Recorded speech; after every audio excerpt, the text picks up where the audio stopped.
요즘엔 정말 사람들이 너무나 마음이 강팍한 것 같아요. 너무나 강팍해서 정말 완고하고 고집이 세고 또 무섭고 그렇습니다. 그래서 요즘에는 하여튼 우리가 사람 만나는 게 제일 산짐승 만나는 게 무서운 게 아니라 사람 만나는 게 너무너무 무서운 이 시대를 만났습니다. 그래서 우리가 내가 이렇게 전투태세를 하지 않으면 늘 당한다는 이런 생각을 또 우리가 가져서 우리가 늘 이렇게 또 전투태세를 이렇게 갖고 살아가는 모습을 봤어요. 최근에 어떤 뉴스를 보니까 미국의 텍사스주인가요? 총기를 자유롭게 허용하고 또 들고 다녀도 되는 이런 법안이 통과된 것 같습니다. 그래서 슈퍼를 가는데도 이게 총을 뒤에다 큰 총을 메고 이렇게 가서 음식 물건을 사고 이런 모습들이 이게 미국 맞아? 하면서 사진 찍힌 게 봤어요.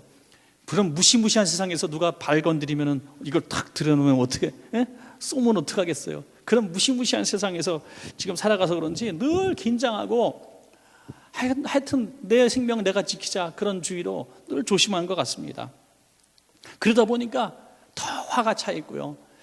어떤 종합병원에서 그 중풍에 걸린 환자들을 조사하다가 보니까 굉장히 많은 분들이 그 중풍병장에서 훨씬 나아질 수 있는 방법이 있는데 그걸 사용하지 않는다는 거. 그게 뭐냐면 마음에 좀 평안함을 갖게 되면 이 병이 많이 이렇게 낫는다는 그런 보고가 있습니다. 그런데 그렇게 하지 않는다는 거, 오히려 30% 정도 되는 사람은 오히려 3분의 1은 화병이 발전해서 중풍병이 되었다고 이렇게 얘기할 정도로 사람들이 마음이 강팍해지면서 이런 병이 더 많이 생겼다고 이렇게 꼭 그런 병이 꼭 그렇다는 건 아니지만은 이렇게 그런 많은 원인이 또 되고 있다는 것을 이렇게 이야기하고 있습니다. 그래서 앞으로도 그 술 문제, 담배 문제 이런 것들은 우리가 더 줄일 수가 없을 것이다라는 전망을 내놓고 있습니다. 그것은 나이가 많아질수록 스트레스 푸는 그 방법으로 술을 먹는다 그래요.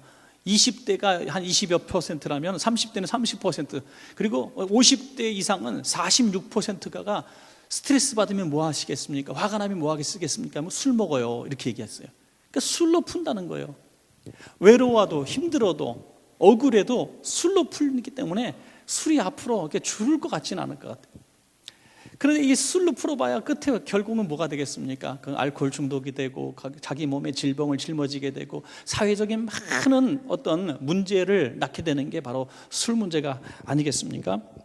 세상 사람들은 이렇게 한다 할지라도 오늘 안타깝게도 우리 하나님을 믿는 우리 그리스도인들도 수많은 사람들이 나의 외로움, 억울함, 분함, 또 소원들, 절망할 일들, 낙심할 만한 일들을 가지고 하나님께로 나가지 못하고 끙끙 앓고 또 세상적인 방법으로 풀어보려고 애쓰는 사람들이 참으로 많은 것이 안타깝습니다. 오늘 성경에 보니까 우리 그리스도인들의 삶의 모습을 보여주고 있는데 우리는 뿅아리가 아니고 참새도 아니고 닭도 아니고 뭐라고요? 독수리가 되어야 될 줄로 믿습니다. 독수리같이 비상하는 그런 신앙을 갖기를 원합니다. 이왕이면 새 중에 새, 왕 중에 왕, 이 독수리를 한번 우리가 닮아가면 어떨까 하는 생각이 들면서 아주 짧게 두 가지만 말씀을 드리고 기도의 제목을 한번 삼기를 바랍니다. 우리가 독수리 같은 성도가 되기 위해서 우리가 어떻게 살아야 될 것인가? 첫째로 어떠한 일을 만나도 낙심 절망하지 말아야 될 줄로 믿습니다. 낙심하고 절망하는 거, 내가 그렇게 하려고 하는 게 아니라 낙심할 만한 상황이 생기니까, 절망할 만한 상황이 생기니까 절망하고 낙심한다고들 이야기할지 모르겠지만, 그렇다면 똑같은 상황과 형편에 있는 사람은 다 절망하고 낙심합니까? 그렇지 않다는 겁니다.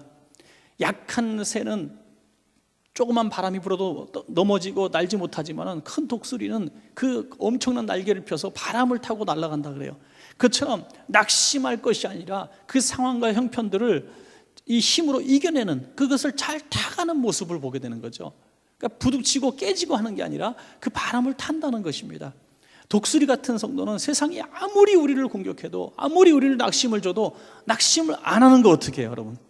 여러분 제일 무서운 사람이 누군지 아십니까? 화를 내게 만들어도 화를 안 내는 사람이 진짜 무서운 사람이에요.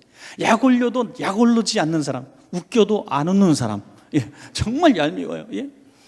이 독수리는요, 바람이 아무리 해도 오히려 더 높이 뜨고 더 많이 날른다는 거예요.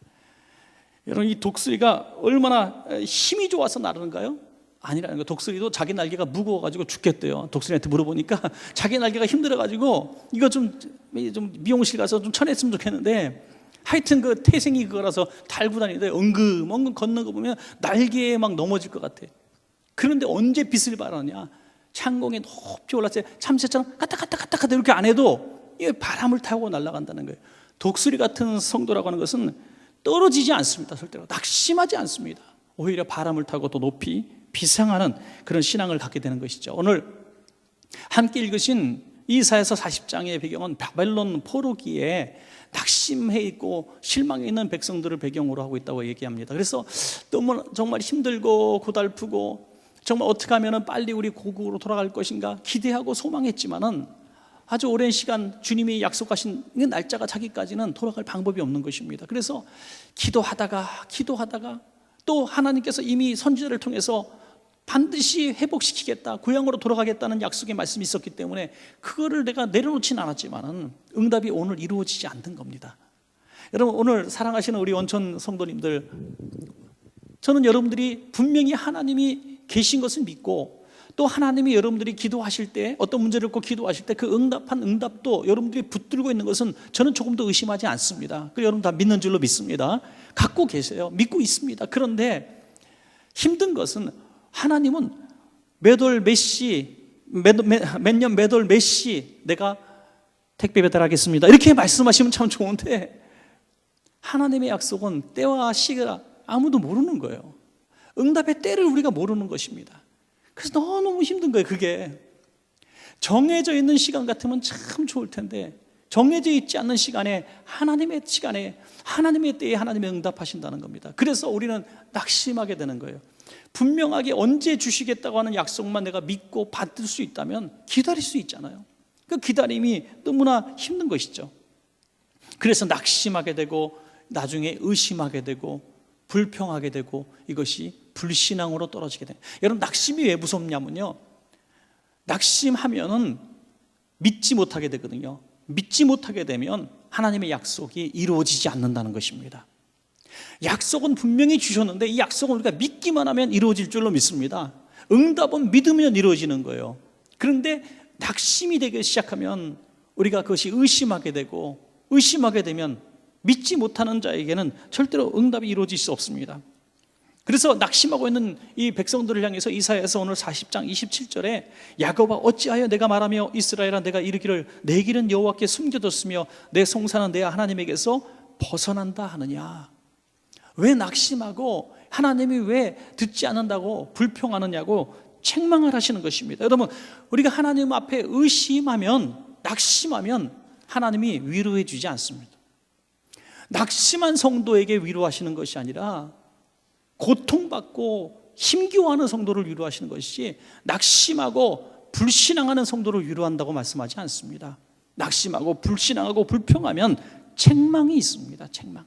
우리가 어떤 똑같은 시험을 당해도 이것을 꼭 기억하시기 바랍니다. 우리는 절대로 낙심하고 절망하고 원망불평해서는 안 됩니다.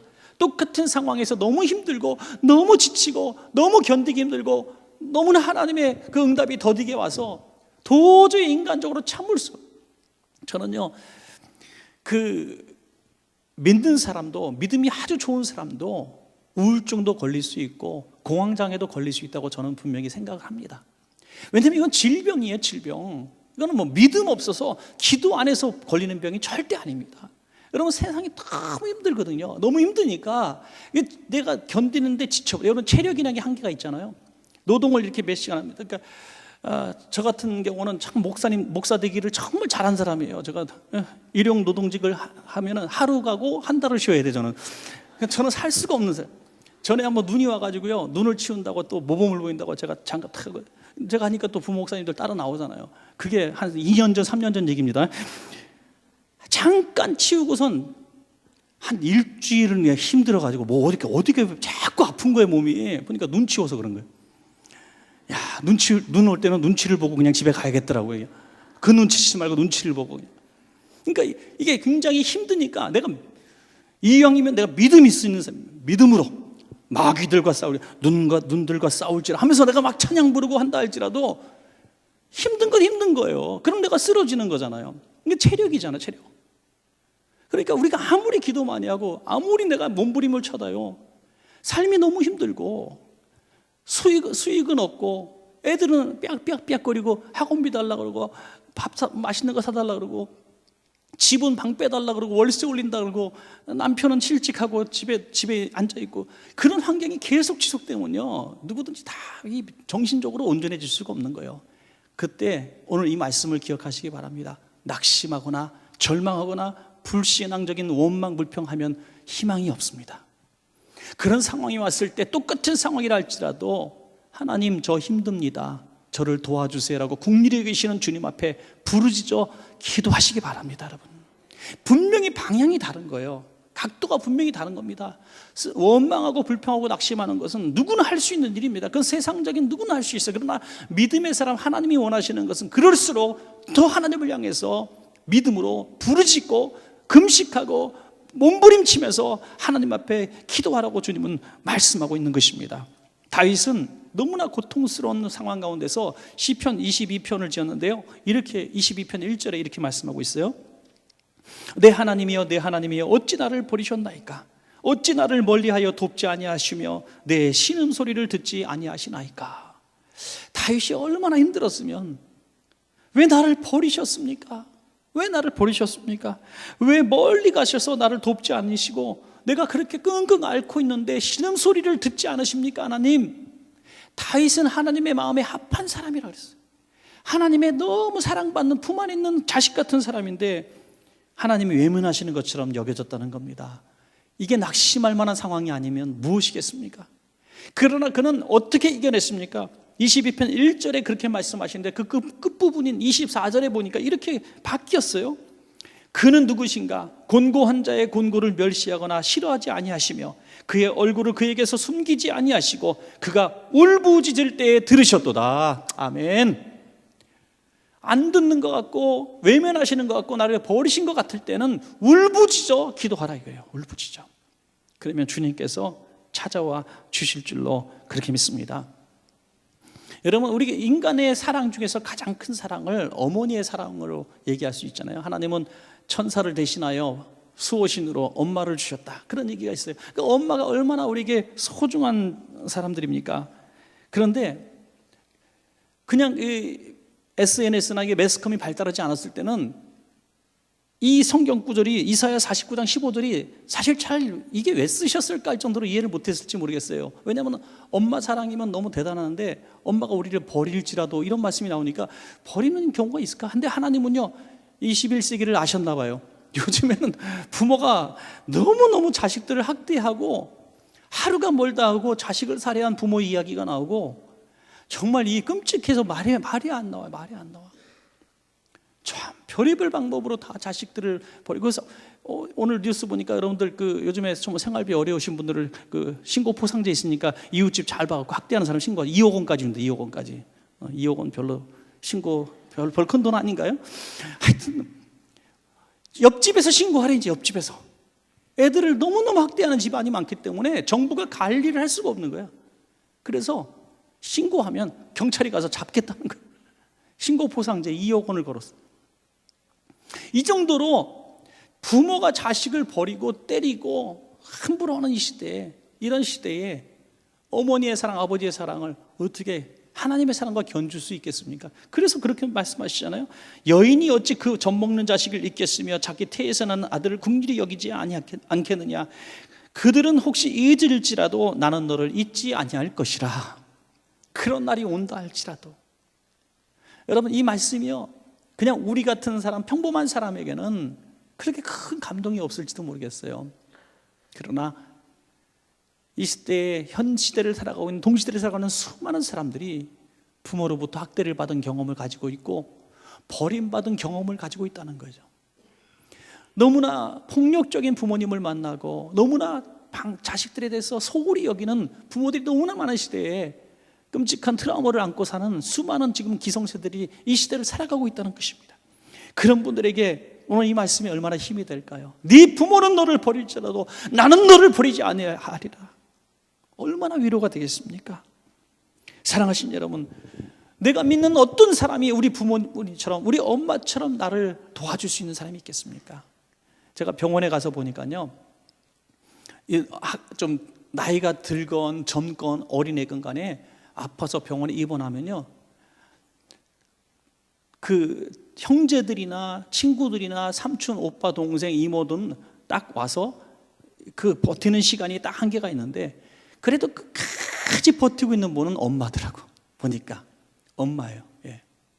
결국에는 엄마밖에 없다, 가족밖에 없다, 저는 그렇게 얘기를 많이 합니다. 그러나 그 엄마마저 나를 떠난다 할지라도, 홀로 버리는다 할지라도 하나님은 떠나지 않겠다고 약속한 이 말씀을 믿을 때 우리는 낙심하지 않게 되는 것입니다. 여러분, 그러므로 왜 속히 응답하지 않겠는가? 여러분, 낙심하지 마십시오. 낙심은 아무 유익이 없습니다. 아무 유익이 없습니다. 고난 속에 있다 할지라도 이제 낙심하거나 절망하지 말고 믿음으로, 감사함으로 주님 앞에 나아가시기 바랍니다. 그분은 누구신가? 그분은 우리를 위해서 십자가에서 죽으신 분이기 때문에 그분의 약속은 권위 있는 약속이고 또 이루어지는 약속이 될 줄로 그렇게 믿습니다. 이사야 40장 1절에 뭐라고 말씀하십니까? 위로의 하나님에 대해서 말씀하고 있지 않아요? 위로의 하나님. 왜 40장 1절에서 위로의 하나님에 대해서 말할까요? 너희는 내 백성을 위로하라. 왜 갑자기 위로의 말씀을 하시고 이 뒤에 이 독수리의 이야기를 하실까요? 하나님은 우리를 늘 위로하시는 하나님이라는 겁니다. 그렇기 때문에 낙심하지 말라는 것입니다. 우리가 기도할 때 늘 우리는 하나님의 위로 속에 거할 줄로 그렇게 믿습니다. 여러분, 두 번째로, 마지막 두 번째로, 첫 번째는 낙심하지 말라, 두 번째로 여호와를 앙망하여 새 힘을 얻어야 될 줄로 믿습니다. 여호와를 앙망하라. 여호와를 앙망한다는 것이 무슨 말인지, 우리 31절에 오직 여호와를 앙망하는 자는 새 힘을 얻으리니 독수리가 날개치며 올라가면 같을 것이요 다른 박질하여도 곤비하지 아니하겠고 걸어가도 피곤하지 아니하리로다. 아멘. 이 앙망한다, 바라본다는 뜻이거든요. 바라본다. 그냥 눈으로만 바라보는 것이겠습니까? 간절한 소원을 갖고 바라보는 거죠. 아주 오래전에 한번 제가 그 칼럼에 썼던 부분인데, 2010년 정도에 방영되었던 건데요, 그 세상에 이런 일이라는 프로에 여러분들 그 태양을 보는 남자라는 사람이 나와요. 그 사람이 너무나 힘들어가지고 이제 내 힘으로 도저히 이 문제를 해결할 수 없어요. 그래서 죽으려고 그 다리 위에 갔대요. 다리로 멀쩡한 남자가 다리로 평소에 걸어가면 뭐 위험한 거죠. 가서 다리 위에 가서 이제 몸을 어떻게 던질까 생각하는데, 태양을 이렇게 한번 들어서 쳐다봤는데 태양이 자기를 쫙 바라다보는 거예요, 인자하게. 그래서 태양을, 죽을 사람이 뭐 태양을 못 바라보겠어요? 죽으려고 하는 사람이. 태양을 그냥 똑바로 바라봤대. 보통 사람은요, 태양을 2분 바라보면 화상이 입고 실명의 단계로 들어갈 수 있답니다. 2분을 바라보면. 또 시험 1분 30초만 바라봐야지 이렇게 하지 마세요. 그 2분 바라보면 실명된대요. 근데 이분은 30분을 바라보는 거예요. 30분을 바라봤는데 눈이 하나도 실명이 안 되고 오히려 시력이 점점 더 좋아지는 거예요. 그래서 조그만 신문도 읽을 수 있어요. 선글라스 아예 안 껴요. 아무의 쨍뺑 때문에 태양 뺐어도 선글라스를 끼지 않고 태양을 쳐다봐요. 그 다음부터 이 사람이 이렇게 변한 거예요. 그래서 용기를 얻었다는 거예요. 그 태양을 바라볼 때 어떤 생각이 듭니까? 태양이 나에게 힘을 주는 것 같습니다. 힘을 주는 것 같아서 내가 태양을 바라보면 힘이 생깁니다. 야, 저는요, 그 태양열 전지, 뭐 태양판, 이거 그런 것만 있는 줄 알았더니 태양열 받는 인간도 있더만, 이렇게 솔라 인간도 있는 것. 태양을 바라보니까 이 힘이 난다. 야, 여러분, 여기서 신앙적인 충격이 오지 않습니까? 하나님이 창조하신 태양만 바라보다 죽으려고 했던 사람이 소망을 얻고 지금 성공적인 삶을 살고 있는데, 그 태양을 지으신 하나님이 여호와를 앙망하면 새 힘을 주겠다고 약속하시는데, 우리가 왜 하나님을 바라보지 못하는 얘기예요? 하나님을 바라봐야 될 줄로 믿습니다. 하나님하고 하나님을 바라보는 거예요. 하나님을 어떻게 대면해 봅니까? 하나님을 인간과 인간이 얼굴을 마주대하듯이 우리가 만날 수 있는 분이야. 우리가 뭐 몇 번 버스를 타고 어딜 가면 만날 수 있는 분이 아닙니다. 우리가 어디에 있든지 하나님하고 부르짖어 하나님의 얼굴을 앙망하면 여호와 하나님께서 우리를 만나 주시겠다고 약속하신 것을 믿으시기 바랍니다. 여러분, 우리가 하나님을 바라보지 못하게 하는 가장 마귀가 쓰는 가장 많이 쓰는 방법이 뭔지 아십니까, 여러분? 우리 용기를 꺾는 게 아니더라고요. 우리가 하나님 앞에 하나님하고 하나님 만나 뵙기 위해서 고개를 들 수 있으면 하나님을 만나는데, 그걸 못하게 하는 마귀의 가장 큰 전략은 뭐냐면 우리의 죄를 드러나게 하는, 우리의 못남을 드러나게 하고 우리의 연약함을 자꾸 보이는 거예요. 그래서 네가 뭔데 하나님을 만나냐, 네가 뭔데 하나님 앞에 그렇게 기도할 수 있는 자격이 있어 라고 우리의 잘못과 우리의 죄들을 자꾸 가지고 우리를 공격을 한다는 것입니다, 여러분. 그러나 로마서 8장 2절에 있는 말씀을 믿으십시오. 그리스도 예수 안에 있는 생명의 성령의 법이 죄와 사망의 법에서 너를 해방하였다. 예수 안에 있는 생명의 성령의 법이 우리를 이미 치유하시고 또 회복시켜 주셨다는 것입니다. 그러므로 우리는 예수 이름으로 고개를 들면 보혈을 지나서 지성소에 계신 하나님을 만나뵐 수가 있는 것입니다, 여러분. 독수리가 몇 미터까지 나르는가 여러 가지 있더라고요. 저도 그래서 좀 조사를 해본다고 하는데 조류학자가 계시면 죄송합니다만은 현존하는 새들 중에서 몇몇 새가 굉장히 높이 올라가는데 그 중에 하나가 독수리인데요. 독수리보다 좀 물론 더 높이 올라갔던 조류의 기록이 있더라고요. 그런데 보통 우리가 알고 있기는 독수리가 1000m 정도, 1km 정도 상공에서 이렇게 있는 걸로 알고 있는데, 비가 오거나 조금 더 기후가 안 좋고 하면은 또 바람이 폭풍을 불면은 그 구름 위로 떠서 올라가는데 보통 4000m까지도 올라간다 그래요. 4000m. 여기서 놀래면 안 돼요, 여러분. 그런데 4000m까지 올라가는데 서부 아프리카 해안에서 몇 미터 올라가 있는 독수리를 발견했냐면 1만 1000m에 올라가 있는 독수리를 발견했어요. 민간 항공기가 달리고 있다가 그 독수리가 1만 1000m에 있는 독수리가 그 항공기에 부딪혀 가지고 그 부딪힌 독수리를 나중에 발견하게 됐죠. 여러분, 11,000m를 올라가는 독수리, 상상할 수가 없어요. 그 독수리가 바로 저와 여러분들입니다. 그런데 올라가지 못하는 거예요. 어떤 새끼 독수리가 그냥 동네 꼬마한테 잡혀가지고 요만한 실로 묶어가지고 닭들 사이에 놨대요. 닭들 사이에.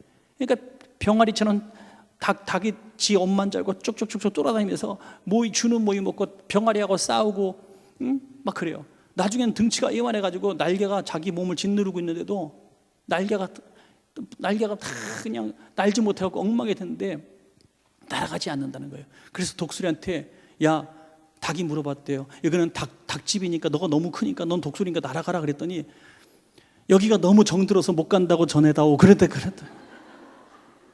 여기가 내 집이라고 너무 정들어서 못 가겠다는 거예요. 그러니까 이 집이 너무너무 좋다는 거예요. 그래서 못난대요. 여러분, 이게 뭡니까? 이 세상에서 우리가 닭들하고 뿅아리들하고 살다 보니까 우리는 본체가 독수리인데 닭하고 뿅아리가 사는 것처럼 똑같이 생각하고 똑같은 모이 먹고 똑같은 사고를 갖고 살아간다는 거예요. 우리가 바라볼 세상은 이 땅이 아니라 영원한 저 창공 위에 하나님 나라인 줄로 믿으시기 바랍니다. 그러므로 우리는 날아갈 수 있는 날개를 가졌는데 정들어서 못 간다고 전해라고 이렇게 얘기하는 거예요. 사랑하신 여러분, 오늘 여호와를 앙망하라는 것은 바로 우리의 존재를 다시 한번 깨달아라 이거예요. 깨달아라.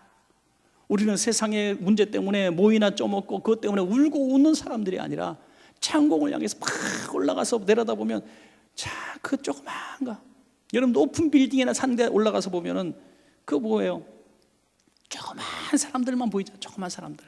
등산이나 그런 데 올라가면요, 그래도 딱 좋은 게 하나 그거더라고요. 등산 힘들게 올라가는 사람 보면 제가 이렇게 얘기하죠. 내려올 건데 왜 올라가세요? 힘든데. 하인들이나 시키시지. 그런데 올라가서 보면 그렇게 행복하잖아요. 내려다 보면 요만한 거 보면 사람이 커지는 것 같아요. 높은 데 올라가니까 사람이 커지는 것 같아요. 제가 강단위에 있으니까 좀 큰 것 같아요, 여러분보다. 뭔가 그렇잖아요. 독수리처럼 창공에 높이 올라가면요, 세상의 문제들이 작아 보이고, 작아 보인다는 게 뭐냐면 문제가 작아 보인다는 거예요. 문제가 하나님께 곁에 가까이 가면 갈수록 내가 그렇게 나를 힘들게 만들었고 난 죽고 싶게 만들었고 절망하게 만들었던 문제들이 굉장히 작게 보인다는 것입니다. 믿으시기 바랍니다. 그러므로 내가 하나님 앞에 기도하고 부르짖어 하나님을 만나고 오늘 돌아가시면 분명히 오늘 예배드리기 전에 들어왔던 여러분이 인식하고 있었던 그 문제의 크기가 똑같은 문제인데 훨씬 작아질 줄로 믿습니다. 그러면 감당할 시험밖에 주신 법이 없다라고 말씀하신 그 말씀이 이해가 되어지는 거예요. 지금 조금 전에는 내가 감당할 수 없는 시험이 와서 하나님 나는 감당할 수 없는데 그 말씀은 내게 속한 말씀은 아닌가 봐요. 그랬는데 내가 기도하고 독수리가 되어보니까 그게 감당할 문제로 바뀌어 있더라 이거예요. 그러므로 우리는 어떤 문제든지 감당할 수 있는 것은 하나님이 크신 분이기 때문입니다. 하나님과 만남이 있고 하나님과 대면하게 되면 우리에게 주어진 어떤 문제도 우리는 감당할 수 있기 때문에 감당 못할 시험이 없다는 것입니다. 얼마나 귀한 말씀인지 알 수가 없습니다. 오늘 두 가지를 말씀을 드렸습니다. 지금 여러분들이 가지고 있는 문제 때문에, 힘들어하는 문제 때문에 낙심하지 마십시오. 두 번째로 여호와 하나님을 앙망하면서 계속해서 기도로 한번 올라가셔서 지금 여러분들이 가진 문제가 아주 작아 보시기 바랍니다. 작아질 거예요. 지금 우리가 교회가 빚이 많죠. 빚이 커요. 그런데 저는 하나도 걱정하지 않아요. 100년이 지나면 그 빚이 조금 날 거예요. 하나도 안 갚아도. 하나도 안 갚아도. 그러니까 이자만 또박또박 내고 삽시다. 그냥. 이런 소리 하면 또 뭔 소리 할지 모르겠다. 하여튼 세월이 지나면 이게 견디는 사람이 승리하는 거예요. 할렐루야. 험한 세상에서 절대로 낙심하지 맙시다. 옆에 있는 분에게 말씀하세요. 낙심하지 마세요. 견디면 이깁니다. 할렐루야.